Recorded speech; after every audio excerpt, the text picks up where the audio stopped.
Hello everyone, welcome to my YouTube channel study in Bengali. RRB group D 2025-এর জন্য general awareness অর্থাৎ জিকের previous ইয়ারের কোশ্চেনের সিরিজটা আমরা যেটা চালু করেছিলাম, আজকে তার ক্লাস নাম্বার 15। তাহলে চলো দেরি না করে শুরু করা যাক আজকের প্রথম প্রশ্ন। দেখো আজকের প্রথম প্রশ্ন কি বলেছে। আজকে আমি কোশ্চেনটা ইংলিশ আর বাংলা দুটো ভার্সনে নিয়ে এসেছি যাতে তোমাদের সুবিধা হয়। দেখো প্রথমে কোশ্চেনটা আমরা ইংলিশে পড়বো, তারপর আমরা বাংলাতে পড়বো। Which of the following device is use to measure the atmospheric pressure. বাংলাতে করলে কোশ্চেনটা কী দাঁড়াচ্ছে যে নিম্নলিখিত কোন যন্ত্রটি বায়ুমণ্ডলীয় চাপ পরিমাপ করতে ব্যবহার করা হয়ে থাকে। ঠিক আছে, তো ব্যাক টু ব্যাক চারটে অপশান এখানে দিয়েছে। অপশানগুলো একবার আমরা দেখে নিই। থার্মোমিটার দিয়েছে, ওডোমিটার দিয়েছে, তারপরে তোমার টেট্রামিটার দিয়েছে আর ব্যারোমিটার দিয়েছে। তো আমরা সকলেই জানি বায়ুর চাপ পরিমাপ করতে কিন্তু ব্যারোমিটার যন্ত্রটি আবিষ্কার করা হয়ে থাকে। ঠিক আছে, মানে ব্যারোমিটার যন্ত্রটা কিন্তু ব্যবহার করা হয়ে থাকে। আর এই ব্যারোমিটার যন্ত্রটা কে আবিষ্কার করেছিল? আর এই ব্যারোমিটার যন্ত্রটা কিন্তু আবিষ্কার করেছিল টরিসেলি। ঠিক আছে, টরিসেলি কিন্তু এই ব্যারোমিটার যন্ত্রটা আবিষ্কার করেছিল। এবার দেখো এখানে থার্মোমিটার বলেছে। থার্মোমিটার দিয়ে আমরা কী মাপি? থার্মোমিটার দিয়ে কিন্তু আমরা আমাদের শরীরের যে উষ্ণতা আছে সেই উষ্ণতা কিন্তু মেপে থাকি থার্মোমিটার যন্ত্রের সাহায্যে। ওডোমিটার যন্ত্রের সাহায্যে আমরা কী মাপি? ওডোমিটার যন্ত্রের সাহায্যে কিন্তু আমরা দূরত্ব মেপে থাকি। দেখবে আমাদের প্রত্যেকের কিন্তু 2 হুইলার বা 4 হুইলারে কিন্তু এই ওডোমিটার যন্ত্রটা থাকে, যেখানে কিন্তু রিডিং দেখানো হয় যে আমরা কতটুকু পথ অতিক্রম করলাম। নেক্সট কোশ্চেন আমরা দেখে নেব। পরবর্তী কোশ্চেন কী বলেছে, আজকে 2 নম্বর কোশ্চেন। আবার আমরা কোশ্চেনটা প্রথমে একটু ইংলিশে পড়ব। দেখো কী বলেছে। Which of the following river basins is the most populated in the world. ঠিক আছে, কি করছে যে কোন অববাহিকা বিশ্বের সবথেকে নিম্নলিখিত কোন অববাহিকাটা, কোন নদীর অববাহিকাটা সবথেকে বেশি জনবহুল এলাকা। ঠিক আছে, বলেছে কোন নদীর অববাহিকা বিশ্বের ভেতরে সবথেকে বেশি জনবহুল বা কোন নদীর আশেপাশে সবথেকে বেশি মানুষজন বাস করে। তো ব্যাক টু ব্যাক চারটে অপশান দিয়েছে। কী কী দিয়েছে? গঙ্গা দিয়েছে, নীল দিয়েছে, মিসিসিপি দিয়েছে আর অ্যামাজন দিয়েছে। তো সঠিক অ্যান্সার কী হবে? সঠিক অ্যান্সার কিন্তু হয়ে যাবে গঙ্গা। মনে রাখবে আমাদের ভারতবর্ষের যে গঙ্গা নদী আছে সেই গঙ্গা নদীর যে আশেপাশের যে এলাকা বা গঙ্গা নদীর যে তীরবর্তী এলাকা, সেখানে কিন্তু পৃথিবীর সবথেকে বেশি মানুষজন বাস করে থাকে। ঠিক আছে, তো পৃথিবীর সবথেকে বেশি পপুলেটেড যদি কোনো নদী বেসিন থেকে থাকে তাহলে সেটা কিন্তু হয়ে যাচ্ছে আমাদের গঙ্গা বেসিন বা আমাদের যে আমরা গঙ্গা উপত্যকা বা গঙ্গার পার্শ্ববর্তী এলাকা আমরা বলতে পারি। ঠিক আছে, এবার দেখো আমরা গঙ্গা নদী সম্পর্কে কিছু ডিটেলস জেনে নেব। তো গঙ্গা নদী কোথা থেকে উৎপত্তি লাভ করেছে? আমরা সকলেই জানি গঙ্গা নদী কিন্তু যে গঙ্গোত্রী হিমবাহ আছে সেই গঙ্গোত্রী হিমবাহের যে গোমুখ গুহা আছে সেখান থেকে কিন্তু উৎপত্তি লাভ করেছে। ঠিক আছে, এবার দেখো এই গঙ্গা নদীকে আমরা আমাদের পশ্চিমবঙ্গে আমরা কী নামে পরিচিত? পশ্চিমবঙ্গে কিন্তু এটা হুগলি নামে পরিচিত। ঠিক আছে, এবার দেখো নীল নদী সম্পর্কে আমরা একটু জেনে নেব। তো দেখো এই যে নীল নদীটা আছে এটা কিন্তু মিশরের প্রধান নদী। আর এই যে মিশর যে শহরটা আছে বা মিশর যে দেশটা আছে এটাকে কিন্তু নীল নদের দান বলা হয়ে থাকে বা গিফট অফ বা বুন অফ তোমার হচ্ছে নাইল বলা হয়ে থাকে। ঠিক আছে, এবার দেখো এখানে কি আছে? অ্যামাজন নদী আছে। তো মনে রাখবে অ্যামাজন নদী কিন্তু বিশ্বের বৃহত্তম নদী। ঠিক আছে, বৃহত্তম আর দীর্ঘতমর মধ্যে কিন্তু পার্থক্য আছে। বৃহত্তম মানে কিন্তু যে নদীর মধ্যে দিয়ে সবথেকে বেশি জল প্রবাহিত হয়, তো সেক্ষেত্রে কিন্তু অ্যামাজন হয়ে যাবে। আর যদি দীর্ঘতম বলে সেক্ষেত্রে কিন্তু আমরা সকলে জানি যে বিশ্বের দীর্ঘতম নদী কিন্তু হয়ে যাচ্ছে নীল নদী। ঠিক আছে, আবারও বলছি দীর্ঘতম বললে হয়ে যাবে নীল নদী, আর যদি বৃহত্তম বলে সেক্ষেত্রে কিন্তু হয়ে যাবে অ্যামাজন নদী। নেক্সট কোশ্চেন আমরা দেখে নেব। পরবর্তী কোশ্চেন কী বলেছে, আজকে 3 নম্বর কোশ্চেন। প্রথমে একবার ইংলিশে পড়ে নেব যে India has a land border of about dash কিমি। ঠিক আছে, এখানে একটা ড্যাশ হবে, অ্যাবাউট ড্যাশ কিমি উইথ নেইবারিং কান্ট্রি। এবার বাংলাতে কোশ্চেনটা একবার দেখি। দেখো কী বলেছে যে প্রতিবেশী দেশগুলির সাথে ভারতের প্রায় কত কিলোমিটার স্থল সীমান্ত রয়েছে। অর্থাৎ ভারত আর যে তার প্রতিবেশী বা নেইবারিং কান্ট্রিগুলো আছে সেই প্রতিবেশী দেশের সাথে ভারতের মোট কত, সবকটা প্রতিবেশী দেশ মিলিয়ে ভারতের সাথে মোট তাদের কত কিলোমিটার কী আছে না স্থল সীমান্ত আছে সেটা কিন্তু তোমাকে জানতে চেয়েছে। দেখো প্রথম কত বলেছে? প্রথম কিন্তু বলেছে 5055, 20,233, তারপরে বলেছে 7,516 আর বলেছে 15,106 কিলোমিটার। তো মনে রাখবে এটা কিন্তু মোটামুটি 15,106 কিলোমিটার মতো এরিয়া জুড়েই কিন্তু ভারত এবং তার আশেপাশের যে প্রতিবেশী দেশগুলো আছে তাদের সাথে ভারতের স্থলসীমান্ত আছে।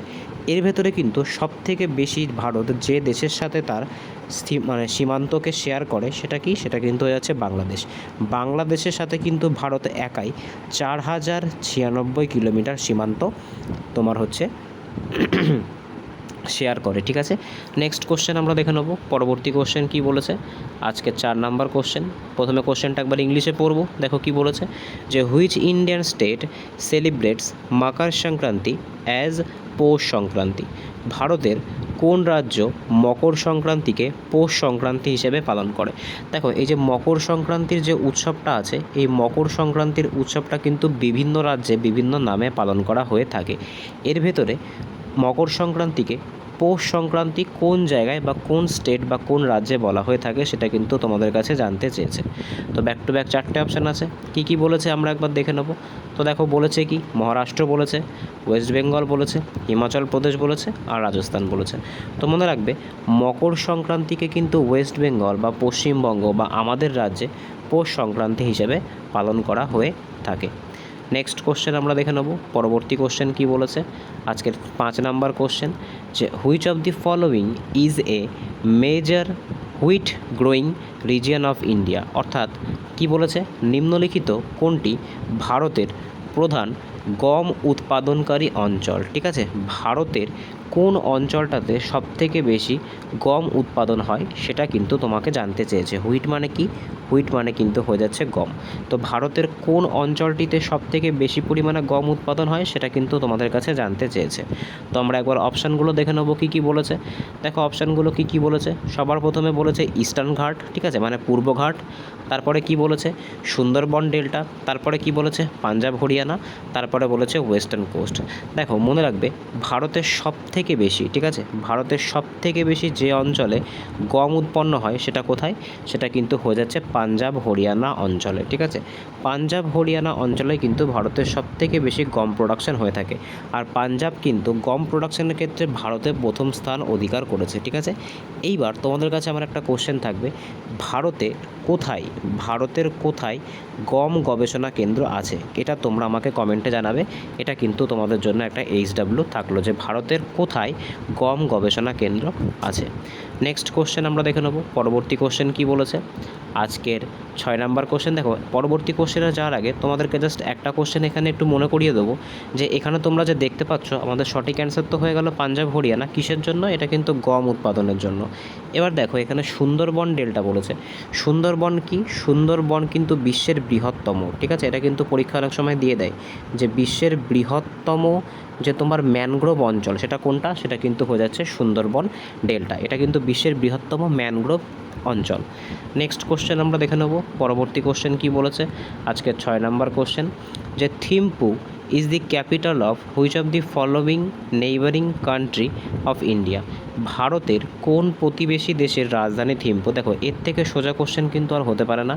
তো ভারতের কোন তোমার হচ্ছে প্রতিবেশী দেশের রাজধানী হচ্ছে থিম্পু। তো আমরা কিন্তু একদম চোখ বন্ধ করে অ্যান্সারটা করতে পারবো, ভুটান। ভুটানের রাজধানী কিন্তু হয়ে যাচ্ছে থিম্পু। ঠিক আছে, ভুটানের যে রাজধানী সেটা কিন্তু হয়ে যাচ্ছে থিম্পু। এবার দেখো নেপালের রাজধানী কি, নেপালের রাজধানী কিন্তু হয়ে যাচ্ছে কাঠমান্ডু। ঠিক আছে, আর এই কাঠমান্ডুতে কি আছে না, কাঠমান্ডুতে কিন্তু SARC অর্থাৎ সার্ক, ঠিক আছে, SAARC সার্কের কিন্তু সদর দপ্তর আছে। ঠিক আছে, মায়ানমারের রাজধানীর নাম কি, মায়ানমারের রাজধানীর নাম কিন্তু হয়ে যাচ্ছে নাপিতা। ঠিক আছে, নাপিতা কিন্তু মায়ানমারের রাজধানী। আর বাংলাদেশের রাজধানী ঢাকা, এটা কিন্তু আমরা সকলেই জানি। নেক্সট কোশ্চেন আমরা দেখে নেব। এবার দেখো যখন আমরা ভুটান সম্পর্কে পড়ছি, ভুটান সম্পর্কে আমরা আর কিছু একটু ডিটেলস দেখে নিই। দেখো ভুটান, সবার প্রথম মনে রাখবে ভুটানের যে রাজধানী সেটা তো বলে দিলাম থিম্পু। ভুটানের যে রাজধানী সেটা কিন্তু হয়ে যাচ্ছে থিম্পু। ভুটানের যে ভাষা সেটার নাম কি, সেটার নাম কিন্তু হয়ে যাচ্ছে জোংথা। ঠিক আছে, ভুটানের যে ভাষা, সরকারি যে ভাষা সেটা কিন্তু হয়ে যাচ্ছে জোংথা। ভুটানকে কি বলা হয়ে থাকে, ভুটানকে কিন্তু বলা হয়ে থাকে লাইটনিং কান্ট্রি। ঠিক আছে, ভুটানকে কিন্তু বলা হয়ে থাকে লাইটনিং কান্ট্রি, বা এটার কিন্তু আরেকটা নামও আছে, সেটা কি, সেটা হচ্ছে কান্ট্রি অফ, সেটা কিন্তু হয়ে যাচ্ছে কান্ট্রি অফ থান্ডারবোল্ট। ঠিক আছে, কান্ট্রি অফ থান্ডারবোল্ট, কারণ ভুটানে কিন্তু বিশ্বের সবথেকে বেশি বজ্রপাত হয়ে থাকে। নেক্সট কোশ্চেন আমরা দেখে নেব পরবর্তী কোশ্চেন কি বলেছে। আজকে 7 নাম্বার কোশ্চেন। প্রথমেই কোশ্চেনটা ইংলিশে পড়ব যে who was the first Indian to join the Indian civil service, অর্থাৎ আইসিএস পরীক্ষা, ঠিক আছে, ব্রিটিশ আমলে যে আইসিএস পরীক্ষা হতো যেটাকে বর্তমানে এখন ইউপিএসসি পরীক্ষা বলা হয়ে থাকে। তো ব্রিটিশ ভারতের তথা ভারতের প্রথম আইসিএস অফিসার কে ছিলেন, ঠিক আছে, ইন্ডিয়ান সিভিল সার্ভিসের ভারতের প্রথম অফিসার কে ছিলেন। তো ব্যাক টু ব্যাক 4টে অপশান এখানে দিয়েছে। কী কী দিয়েছে একবার আমরা দেখে নেব। সুরেন্দ্রনাথ ব্যানার্জি দিয়েছে, তারপরে তোমার দিয়েছে রমেশ দত্ত, তারপরে দিয়েছে বিহারীলাল গুপ্ত আর সত্যেন্দ্রনাথ ঠাকুর। তো আমরা কিন্তু এটা সকলেই জানি রবীন্দ্রনাথ ঠাকুরের দাদা সত্যেন্দ্রনাথ ঠাকুর ইনিই কিন্তু ভারতের প্রথম আইসিএস অফিসার, ঠিক আছে, অর্থাৎ ভারতের কিন্তু প্রথম ইন্ডিয়ান সিভিল সার্ভিসের অফিসার কিন্তু ছিলেন সত্যেন্দ্রনাথ ঠাকুর। নেক্সট কোশ্চেন আমরা দেখে নেব পরবর্তী কোশ্চেন কি বলেছে।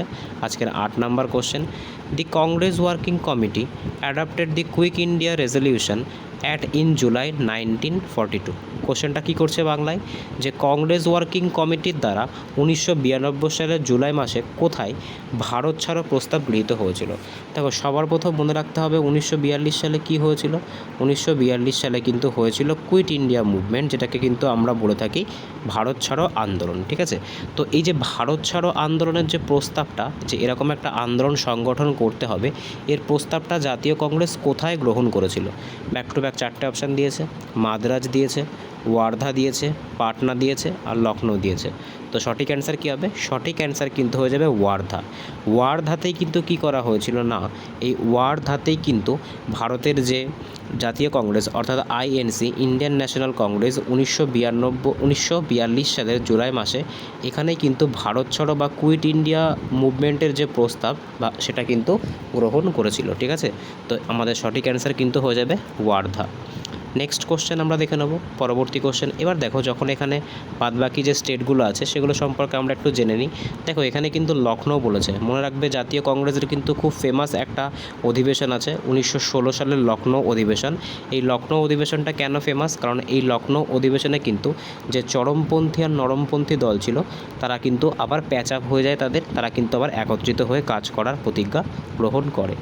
নেক্সট কোশ্চেন আমরা দেখে নেব পরবর্তী কোশ্চেন কি বলেছে। আজকে 10 নাম্বার কোশ্চেন, যে in economics what does budget surplus mean, অর্থনীতিতে বাজেট উদ্বৃত্ত বলতে কি বোঝায়। ব্যাক টু ব্যাক 4টে অপশান দিয়েছে। কি বলেছে, যখন ব্যয়ের পরিমাণ সংগৃহীত রাজস্বের সমান হয়, ঠিক আছে, মানে কি বলতে চেয়েছে, বলেছে যখন ব্যয় আর আয় সমান হয় তখন তাকে বাজেট সারপ্লাস বলে, নাকি যখন সংগৃহীত রাজস্ব ব্যয়ের তুলনায় নগণ্য হয়, মানে যখন তোমার হচ্ছে ব্যয় অনেক বেশি কিন্তু রাজস্ব অনেক কম সেটা হয়, নাকি যখন সংগৃহীত রাজস্ব জমাজনীয় ব্যয়কে ছাড়িয়ে যায়, মানে এক কথায় বলতে গেলে যে রেভিনিউ বেশি কালেক্ট করা হয়ে গেছে বা ট্যাক্স বেশি কালেক্ট করা হয়ে গেছে কিন্তু যে বাজেটে যে পরিমাণ টাকা ধার্য করা হয়েছিল তার থেকে বেশি পরিমাণ টাকা আছে।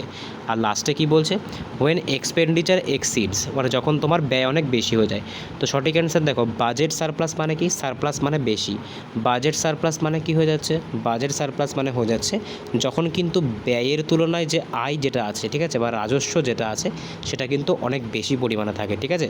তো সেটাকেই কিন্তু কি বলা হয়ে থাকে, সেটাকেই কিন্তু বলা হয়ে থাকে বাজেট, সেটাকেই কিন্তু বলা হয়ে থাকে বাজেট সারপ্লাস। এইবার আমাদের ভারতীয় সংবিধানের কত নম্বর ধারায় এই বাজেটের কথাটা উল্লেখ আছে। দেখো বাজেট বলে কোনো শব্দ কিন্তু ভারতীয় সংবিধানে নেই, এর পরিবর্তে কিন্তু যে তোমার 112 নম্বর আর্টিকেলে আছে সেখানে কিন্তু অ্যানুয়াল ফিনান্সিয়াল স্টেটমেন্ট বলে এরকম একটা তোমার টার্ম উল্লেখিত আছে, যেটাকে কিন্তু আমরা বাজেট হিসেবে গণ্য করে থাকি। এবার দেখো আমাদের ভারতীয় সংবিধানের যে 110 নম্বর ধারা আছে সেখানে কিন্তু মানি বিলের কথা বলা হয়েছে। আর 280 নম্বর ধারায় কি বলা হয়েছে, 280 নম্বর ধারায় কিন্তু অর্থ কমিশন বা ফাইন্যান্স কমিশনের গঠনের কথা কিন্তু বলা হয়েছে, যার প্রধান কিন্তু হয়ে থাকে ভারতের ফাইন্যান্স মিনিস্টার বা অর্থমন্ত্রী। নেক্সট কোশ্চেন আমরা দেখে নেব পরবর্তী কোশ্চেন কি বলেছে। আজকের 11 নম্বর কোশ্চেন, যে by which other name is the festival Gudi Padwa is known in known in Karnataka, Telangana and Andhra Pradesh. কি বলতে চেয়েছে যে কর্ণাটক, তেলেঙ্গানা, অন্ধ্রপ্রদেশে গুডি পাড়ওয়া উৎসব অন্য কী নামে পরিচিত। দেখো এই যে গুডি পাড়ওয়া যে উৎসব আছে এটা কিন্তু নববর্ষ, ঠিক আছে, এটাকে কি বলা হয়ে থাকে, এটা কিন্তু নববর্ষ।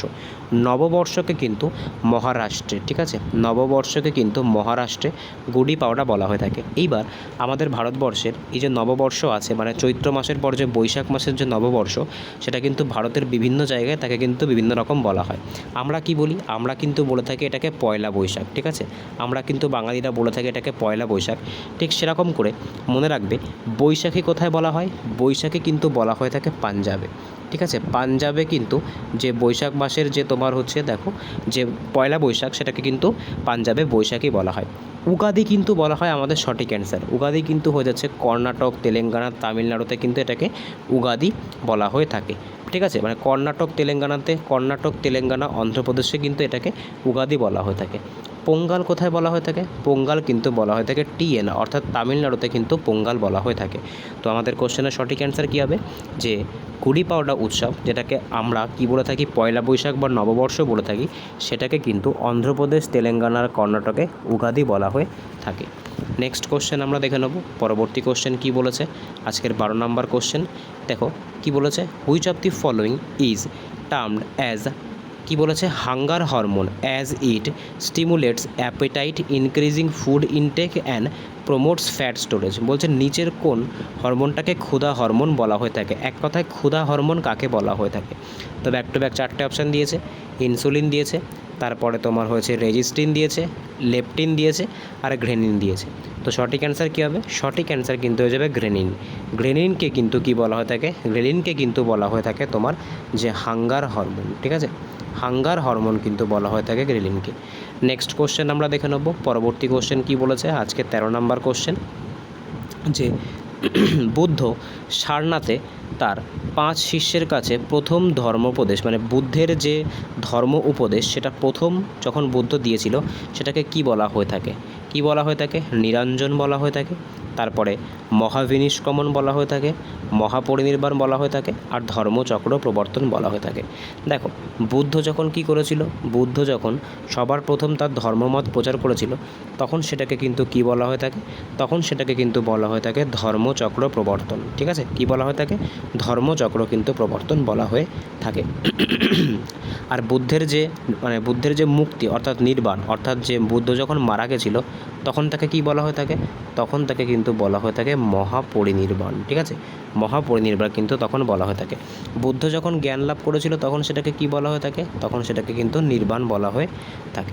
নেক্সট কোশ্চেন আমরা দেখে নেব। পরবর্তী কোশ্চেন কি বলেছে, আজকের তোমার হচ্ছে 14 নম্বর কোশ্চেন যে গোয়ার গির্জা কত সালে, ঠিক আছে, গোয়ার গির্জা, এটা আর ইংলিশটা পড়লাম না, ডাইরেক্ট বাংলাটাই পড়ছি যে গোয়ার গির্জা কত সালে ইউনেস্কোর যে ওয়ার্ল্ড হেরিটেজ সাইট আছে সেখানে জায়গা পেয়েছিল। তো ব্যাক টু ব্যাক 4টে অপশান দিয়েছে, কী কী দিয়েছে, 1986 দিয়েছে, 1989 দিয়েছে, 1984 দিয়েছে আর 1983 দিয়েছে। তো সঠিক অ্যান্সার কী হবে, সঠিক অ্যান্সার কিন্তু হয়ে যাবে 1989। 1989 সালে কিন্তু এটা ইউনেস্কোর যে ওয়ার্ল্ড হেরিটেজ সাইট আছে সেখানে কিন্তু নিজের জায়গা করে নিয়েছিল।